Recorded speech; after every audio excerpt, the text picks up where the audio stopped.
Hermitcraft Infinity.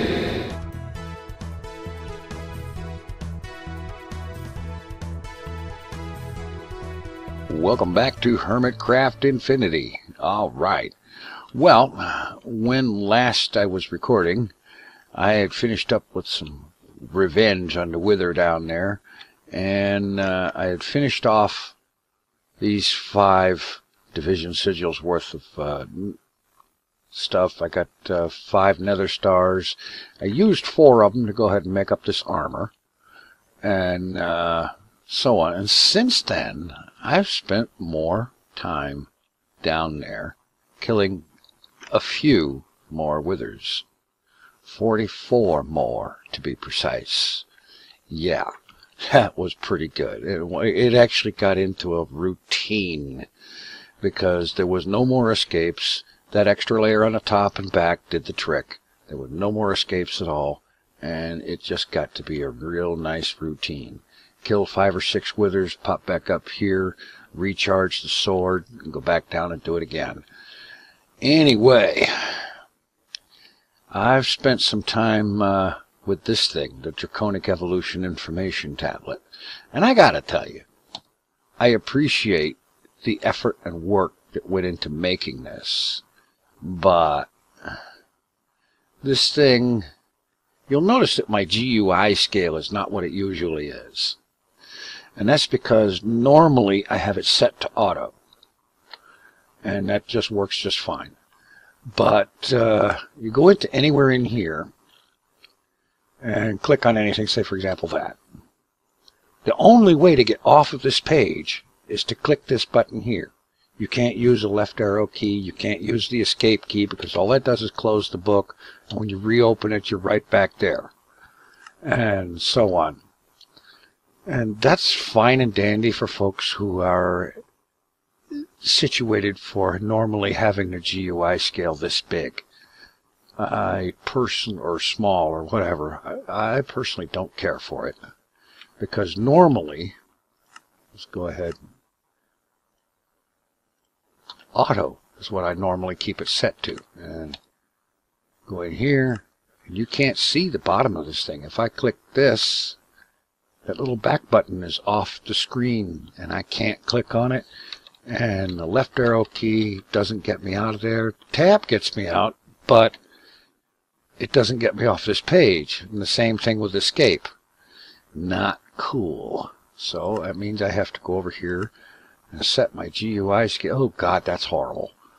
This I can deal with long enough to deal with this, but it makes everything too small for me. My vision is not as good as it needs to be, and very nearsighted and so on. And I don't like having the GUI scale down that small.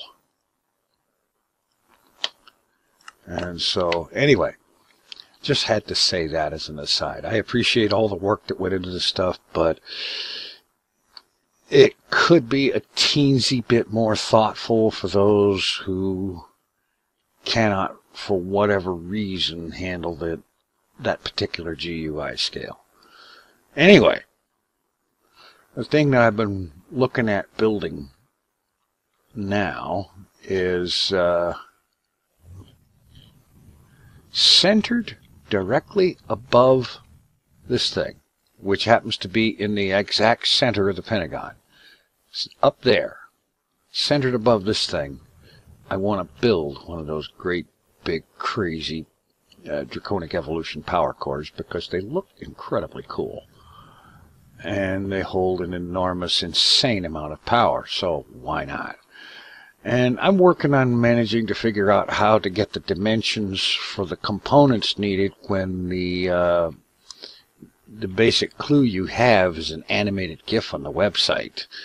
There are no actual numbers for dimensions or anything like that. And that's, yeah, that doesn't work so great. But I'll get it figured out. If I have to capture the GIF file and freeze frame the animation to get the information I need off of it. Meanwhile, I set up another induction smelter here and ran another smart cable off of this one up there on the top, coming back here to bring another set of 8 channels by. 2 of them are working the induction smelter, which is feeding cinnabar and draconium ore in here to get, I believe it's 3 per smelt with a very high chance of a 4th one. And this one is taking nether redstone ore and smelting it into redstone, which is then getting processed over there in the pulverizers. Yeah, that's what that thing is. So we're getting that done. And yeah, that's actually not draconium. That is conduit facade. But I thought it looked cool, so why not?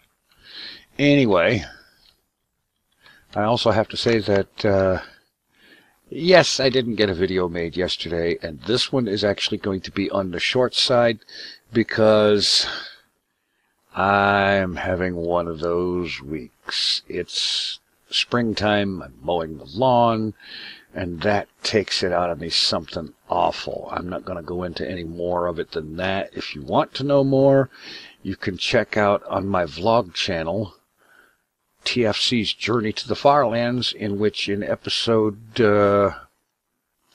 48, later tonight, I will be talking about that. Of course, by the time you see this video tonight that I referred to might be last night. Yeah, don't you love all that time travel stuff? Anyway, go ahead and set this thing. Show that. And let's see, I've got the armor here, the wyvern armor, and I think it's probably a good idea to get some of these other things. But what I think I want to start with is this dislocation thing. That thing is really cool, and sounds to me like a great idea to have it. Okay, wyvern core. All right, I'm going to need. All right, let's see. I'm going to need this thing, which I'm going to need 4 of those.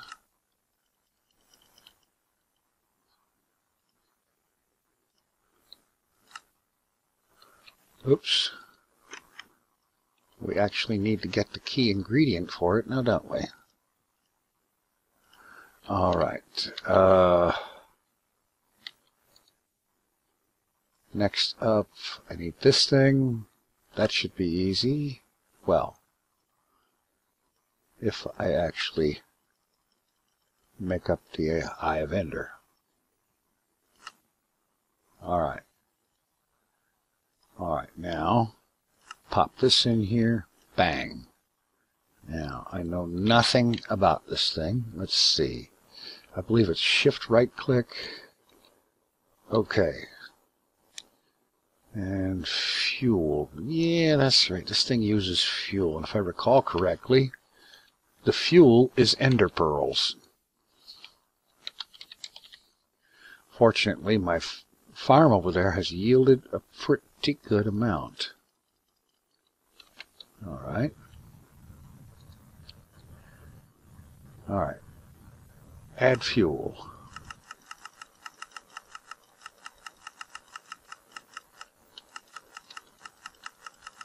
Just all of what's in the inventory. Okay.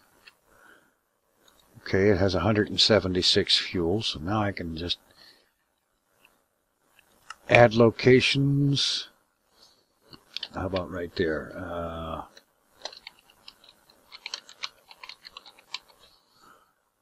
And commit.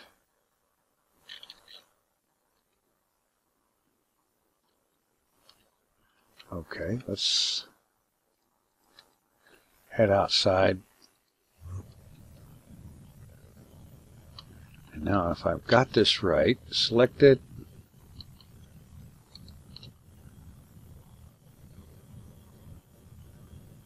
Okay, that didn't seem to be right. Or do I just right click and okay, great. And the shift right click is for getting access to this to edit or add locations. Good. Great. And it uses 1 ender pearl per travel. That's good. All right. Alright, the Draconic chest. That looks like another good one. Obsidian chests, which is a diamond chest surrounded with obsidian. Alright.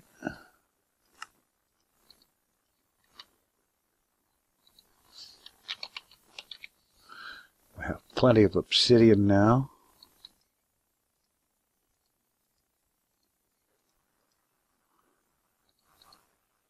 Okay, Draconic chest.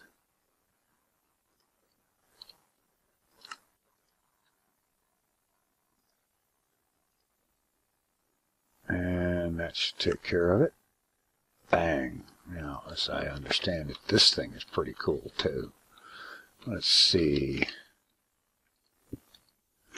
First of all, it has an inventory so big that my GUI scale won't show it all. Ugh.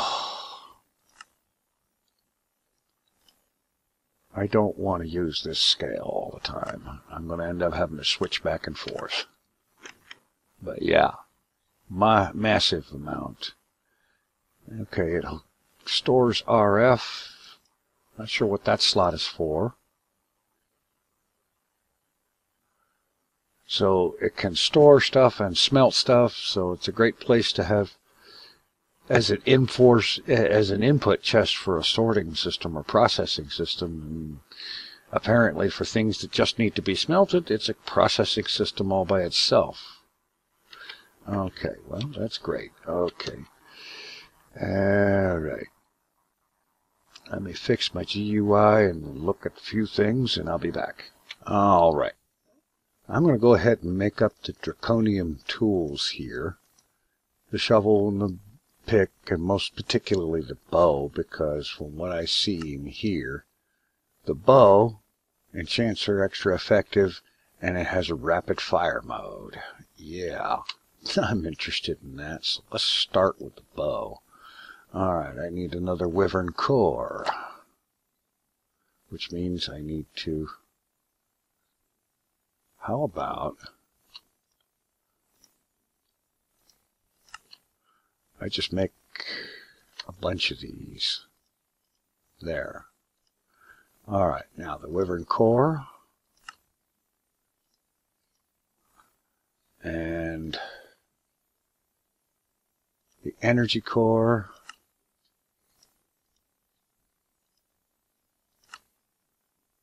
Bang. Alright.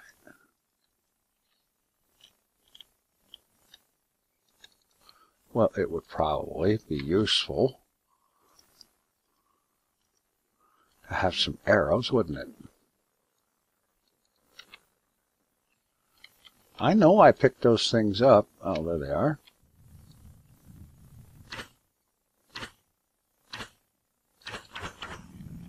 Okay.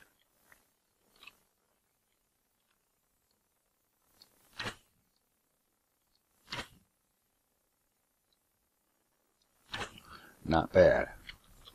And its rapid fire is reasonably rapid fire. And I get the idea maybe that some of those Thaumcraft arrows would really be good for it. Anyway, next up, let's get the pickaxe. Okay, another core. How about just make two, because I know I'm going to need another one.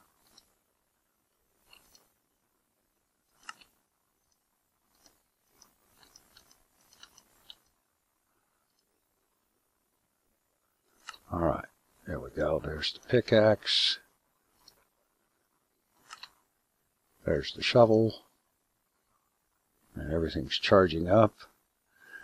And let's see, let's try out that pick. Okay, shift right click to go from 1x1 to 3x3 mode. It doesn't have an AoE safe, area of effect safe mode. That's not a surprise. Let's see.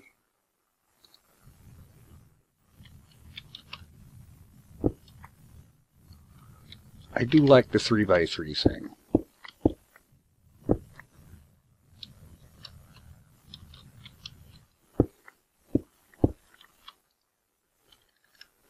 Although I have to admit that this one has gotten me spoiled because I keep torches over here, and with this one, just right click with the pick, bang, insta-torch.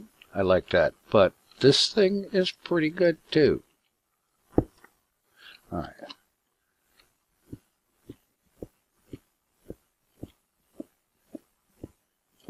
Not bad. Whoops. Let's... yeah. Alright. So that's pretty good. I'm sure the shovel's just as good. And what I want to do now, I want to start laying this out. Because like I said, I want the energy core directly above the middle of this place.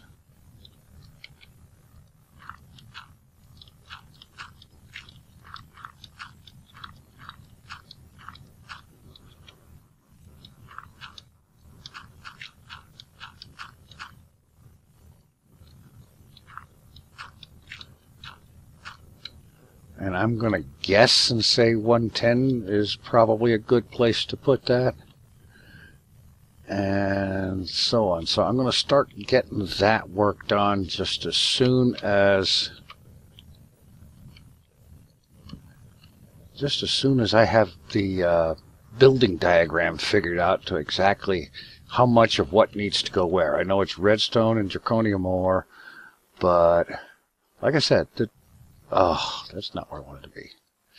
Like I said, their diagram picture is a little difficult to figure out because it doesn't hold still long enough. In any event, I'm sorry that I don't have very much more, but this has been one of those weeks, and in fact, one of those days. I really wanted to get going with more with these nether stars, and frankly, I wanted to activate one of these division sigils, because not only do I want the cursed earth, but there is a few cases of divide by diamond that I want to do as well. Like, for example, a set of wings. Let's see. Double click that. This guy right there. The angel ring with dragon wings, nether star, and a couple of unstable ingots, and some leather, gold. Gets you this dragon wings that will provide flight without the use of a jetpack, which means I could go with the full armor and still have good flight. In any event, I'm going to pack it in and call it a night. It has been 3 days in one today. Thanks for watching. Take it easy. I'm out of here.